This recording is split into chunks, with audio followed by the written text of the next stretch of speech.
Salut et bienvenue dans ce chapitre. Aujourd'hui, nous allons créer notre première page et découvrir ensemble le principe de Twig. Et ensuite, nous allons créer une simple entité. Alors, pour créer une nouvelle page, la première chose que nous va devoir modifier, c'est les routes. Pour modifier les routes, vous avez plusieurs solutions. On va choisir la solution la plus simple pour l'instant. C'est de modifier le fichier route.yaml. Donc, les routes définissent toujours de la même manière. Vous avez d'abord le nom de route. Par exemple, ici, Home. Ensuite, on va préciser le chemin, c'est le path. Moi ici, ça sera la racine slash. Et ensuite, on va préciser le contrôleur. Alors, le contrôleur, c'est le nom d'une classe à appeler. Et la méthode qu'on souhaite appeler sur cette classe. Donc, pour l'instant, dans le dossier controller, on n'a rien. On va imaginer une nouvelle classe et on appellera homeController. Et l'action, la méthode qu'on appellera, ça sera index. Je vais ensuite créer cette classe-là. Je vais créer un nouveau fichier que je vais appeler homecontroller.php. À l'intérieur, rien de plus simple. Je suis sous le namespace appcontroller, donc il faut bien que le namespace corresponde à la structure du dossier.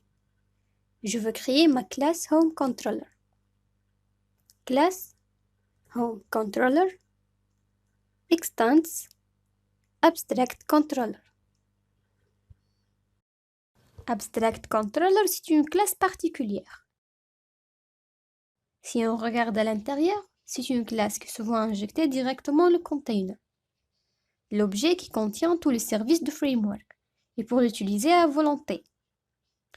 L'avantage, c'est qu'on a des petites méthodes un petit plus rapides.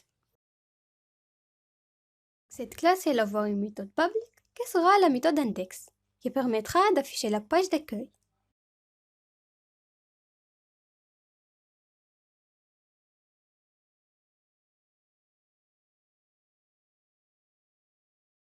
Et ici, on peut faire simplement return $this render et on passe le paramètre, la vue à rendre. Donc maintenant, pour générer une page HTML, on va alors avoir besoin de Twig. Twig, c'est le moteur de template qui vient par défaut dans Symfony. Donc là, on a besoin de faire appel à Twig. On va créer un nouveau dossier qu'on va appeler page avec un S.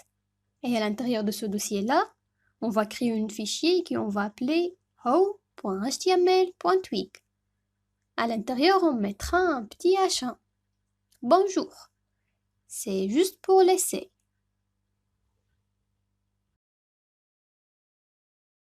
Maintenant, la partie render, je peux lui dire page/home.html.twig. Maintenant, si je réactualise ma page, je vais avoir la page home que nous avons créée ensemble. Donc maintenant, on peut utiliser le système de layout dans notre home.html.twig. On va le dire, je voudrais extends de base.html.twig. Et automatiquement, ensuite, on peut définir nos blocs.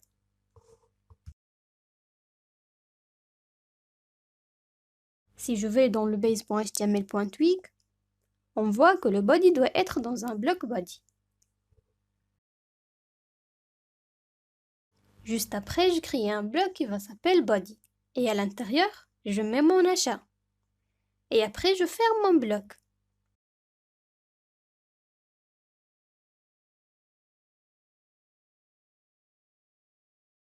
Si je réactualise ma page, je vais maintenant avoir une page avec une structure plus complète, et notamment un debug bar qui va revenir.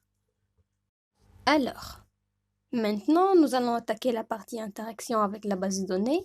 C'est une partie intéressante.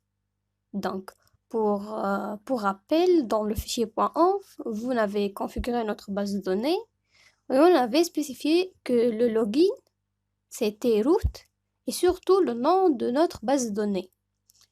On va l'appeler magasin. Donc, vous pouvez appeler comme vous souhaitez. Le problème que cette base de données, pour l'instant, n'existe pas. Donc, pour la créer, je peux utiliser mon console. Donc, pour créer notre base de données, vous avez la commande php bin/console doctrine.database.create.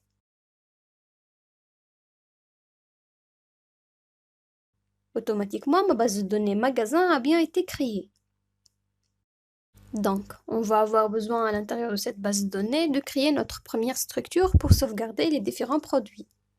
Pour l'instant, on va faire une structure très simple. On va mettre un nom et une description. Donc, au niveau de votre console, vous allez faire php bin/console et la commande make vous permet de générer du code. Et vous avez une commande qui permet de générer une entité. Une entité, c'est une classe qui va présenter un enregistrement base de données. Donc, php bin/console make entity. Il vous demande automatiquement le nom de l'entité. Je veux l'appeler produit.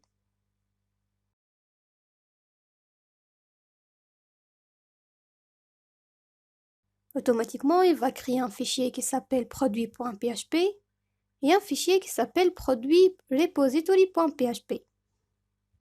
Ce fichier-là, c'est l'entité. Et le repository, c'est la classe qui va être responsable de communiquer avec la base de données et de récupérer des informations et de renvoyer des entités. Donc là, il vous demande est-ce que vous avez besoin de rajouter un champ? Oui, je veux rajouter un champ titre qui va permettre de sauvegarder le titre de produit. Et quel type de champ je veux utiliser? Je peux taper point d'interrogation pour connaître l'ensemble des types qui sont disponibles. Et moi ici, je vais mettre tout simplement chaîne de caractères. La taille de mon titre, on va laisser 255 par défaut. Est-ce que ce champ est nullable en base de données? Non. Et ensuite, est-ce que je veux rajouter un autre champ? Oui, je veux rajouter description.